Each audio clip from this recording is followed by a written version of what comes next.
Welcome back to the deep dive. Today we reach the quiet heart of Shadows in the Wind with Book 4, Quisque moriatur ut vitam perseveret, the enormous fourth book in the new four-book novel by author Rob Stein. This is the reckoning William Braithwaite never foresaw, not in the form of a rival empire or a hostile boardroom, but in the philosophy he underestimated from the start. Julie's tactical empathy, carried forward by Jamie, begins to unspool the very foundations of his patriarchal world. In the end, it isn't force that challenges him, but a different way of seeing things. Matriarchal, collaborative, rooted in understanding rather than domination. Join us as we explore how this quieter power rises and why it just might be the one philosophy capable of surviving what Williams cannot. Welcome back to the deep dive. Today we are tackling the big one, the final look at Rob Stein's incredible four-book novel, Shadows in the Wind. And our mission today isn't just to recap the plot. We're going to really pull apart the sources, look at how those massive global power structures finally collapse. Yes, and more importantly, get to the core philosophical idea the novel leaves us with. It's this really radical concept that's meant to survive all that destruction. It's the ultimate statement on power, really. And the novel, it sets the stage for that right away. It opens with this huge philosophical framework, in equilibrio omnium rerum. In the balance of all things. Exactly. And it's not just poetry, it's an argument. It's telling you that the corporations we've spent 3 books following, they're just temporary. And then comes the real gut punch, the line that, for me, defines the entire ending.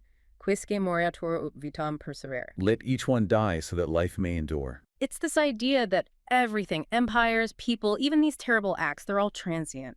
But the system, life itself that goes on, the real question is, what does that system look like in the end? Exactly. And to really make you feel the weight of that, the novel starts with the most personal human cost. We open with Jamie Soper at Julie Capriot's funeral. In Aix-en-Provence. And it is just an utterly devastating scene. Mm-hmm. The book really drills down on how completely incapacitated he is. He'd rehearsed a eulogy, right? He'd written it and rewritten it, trying to find words for what Julie was, for her brilliance. But when he stands up, there's just nothing. The words are gone. The novel describes his shoulders curving inward like he's sheltering from some invisible freezing rain. The void she left is just too big for words. And the genius of the book's structure is that immediate, jarring shift. We go from that raw human grief to the cold, sterile calculation of the corporate machine. We snap right over to Victoria Chamberlain at Cronru Fisk's strategies. And she's just calmly managing the fallout from the Bongo Kosh massacre. Zero emotion. It's the standard corporate playbook already in motion. Step 1. Push the media narrative. Yeah. This was all just, Regional instability. A tragic example of sectarian violence. Right. Make sure the world looks away from the mining interests. But they knew they needed more than just a cover story. They needed a sacrifice. A pressure valve, they call it. And Jamie is the perfect one. The plan is to frame him. They've got this whole file ready to go, claiming his judgment was shot, linking him to leaking confidential material. And that material is about Package Z. We have to unpack Package Z for a second because it's so critical. This wasn't just some general memo about coltan. No, this was the specific geological survey. The data showing massive, high-grade coltan deposits located directly under the Bongo Kosh sanctuary. So if it looks like Jamie shared that specific file, it becomes industrial espionage. It makes him look like he was trying to sabotage the company's, humanitarian image for personal gain. Precisely. It turns a massacre into a neat little crime story about a greedy, broken man. They just needed a simple villain for the media to chew on, and Jamie was the most efficient choice. But all that pressure is actually what saves him, in a way. It's the catalyst. The novel shows him shifting away from that paralysis of grief. He stops trying to write the perfect eulogy. And starts gathering notes. He's no longer just trying to honor Julie's memory. He's now actively seeking justice for her. And his focus just narrows down to 2 things. Dr. Augustin Jambi plus Bongo Kosh survivors. He starts hunting for the truths that the company's trying to bury. And that's the engine that drives the whole next part of the story. And of course, he's not the only one who smells a rat. This is where Elise Delacroix, the journalist, comes in. She's immediately suspicious of how cleanly and quickly this whole narrative about Jamie's guilt has been constructed. She called it a textbook example of a pre-planned containment strategy. Meaning the villain wasn't discovered, the villain was engineered. Exactly. And you see her process, which feels so real. Her cork board, all the strings connecting the dots. She circles those key acronyms we've come to know over the series: PZP, Hijackers, CFS, and Holloway. That's the first time you see the whole network laid out. Right, and let's just quickly define those. PZP is Panzanian Pharmaceuticals, the humanitarian front for the mineral interests. Hijackers are the private security guys, the muscle, the ones Fisk Strategies, or CFS, uses to enforce their invisibility on the ground. Elise knows she's chasing a Hydra. And while she's doing that, Jamie is stuck in legal limbo. Mm-hmm. But his barrister, Alexandra Roth, she becomes this, unlikely hero of forensic detail. She's the one who finds the crack in their perfect story. And it's a really technical, brilliant detail. She proves that the timestamps in the files Jamie supposedly accessed, they weren't clean. What does that mean, not clean? It means they were reconstructed from an archive. They weren't pulled from a live server log, which would be immutable. An archive can be manipulated. So they could have planted the evidence after the fact. Exactly. It proves premeditation on the corporation's part. It's this tiny digital fingerprint that threatens to bring the whole thing crashing down. And behind the scenes, there's this invisible support for him. His defense is being funded anonymously through Dominic Avery, who's connected to this old Cornish mining family, a family with deep historical ties to the Congo Basin, which tells you this isn't just about Jamie anymore. This is a fight between different factions of the global elite. And then the climax. Elise gets an anonymous flash drive. We never find out from who, but the content is just irrefutable. It's the raw, unedited footage of Julie's execution. And you see Colonel Kasongo, clear as day, pulling the trigger under what are obviously corporate orders. The fallout is immediate. It's global. Elise's reporting just shatters the sectarian violence narrative. Jamie's case gets suspended.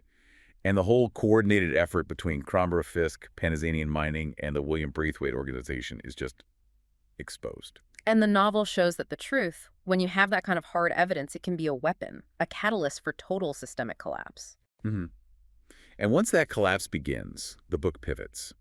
It moves from this fight for justice into a much deeper discussion about legacy. We finally get the deep dive into Julie's unfinished research. Tactical empathy. This is the philosophical engine of the whole series. Her research was on bonobo societies. Right, the primates that are always contrasted with chimps. Chimps are all about dominance, aggression, male hierarchies. But bonobos, they resolve conflict completely differently. They use intimacy, consensus building, really advanced emotional intelligence. It's not passive. It's an active social currency for them.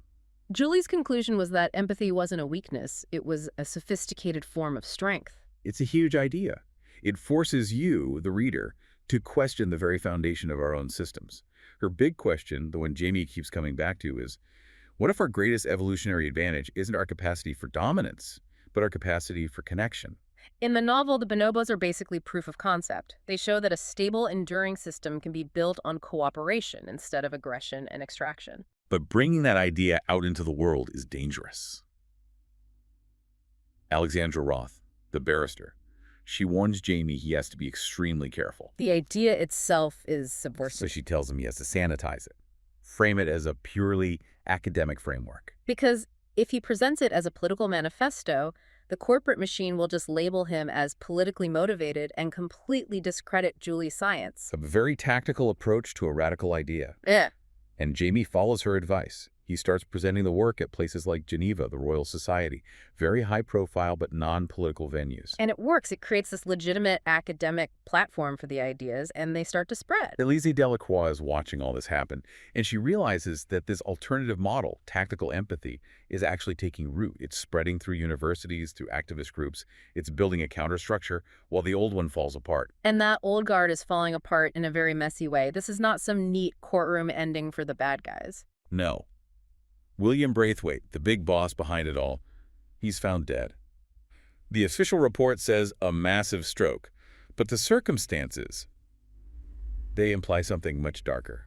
A removal. And Meter Kronbro, the guy running CFS, he sees the writing on the wall. He recognizes the scale of the intelligence failure, that someone got that flash drive to Elise, and he knows he's exposed. He doesn't even wait.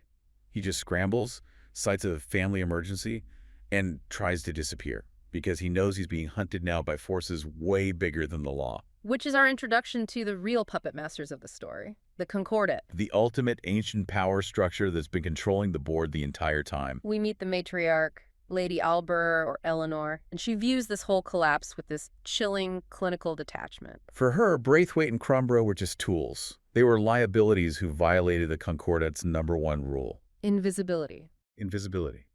Their job is to control the infrastructure, the flow of capital, the political levers, without ever having their name in a headline. They want stable, long-term resource management, not splashy fights over a coltan mine. And Braithwaite's greed caused a massive public spectacle. It drew attention. So the Concordat doesn't issue warnings, they don't accept excuses. As the book says, they simply remove problems. Getting rid of their own assets wasn't about justice for Julie, it was just a cleanup operation. While that's happening, Elise is led to the archive. This collection of secrets and documents compiled by Cyrus Fisk, the founder of Cronbro. He kept it as insurance, a record of all the dirty work his company did for the Concordat over the years. And this archive does two things. It proves the Concordat is real, but it also gives the new world the blueprint of how the old system worked. All the extraction, all the fear. So the novel doesn't end with a victory over the Concordat. You can't really beat them. It ends with the rise of Julie's legacy as a real, practical framework. Jamie starts the Capriat Institute for Cooperative Systems. He turns tactical empathy into a real-world model. And Elise has this realization, which is kind of the final genius of the novel. While she was chasing the shadows in the wind, the visible villains, like Braithwaite Julie's ideas, built on connection, were quietly gaining this unstoppable momentum. It's an intellectual revolution, not a violent one. It's reshaping how people think. The novel proves that power built on force is brittle, but an idea built on connection is resilient. Which brings us to Jamie's final thoughts in Vienna. He's looking out of the city at all that history, and he says, "We are all transient. We are shadows in the wind. What will remain when we are gone?" And the novel's answer is that the real fight was never about defeating one bad guy. It was about shaping the system that endures after they're gone. The real fight is for the framework itself. So the true question the novel leaves you with, especially knowing that a group like the Concordat is still out there, is this. Is tactical empathy just a beautiful, idealistic theory? Or is it, like the bonobos suggest, actually the more sophisticated, more effective evolutionary strategy for long-term survival? Is connection really stronger than control when that much power and money are on the line? That's the challenge the novel puts to you.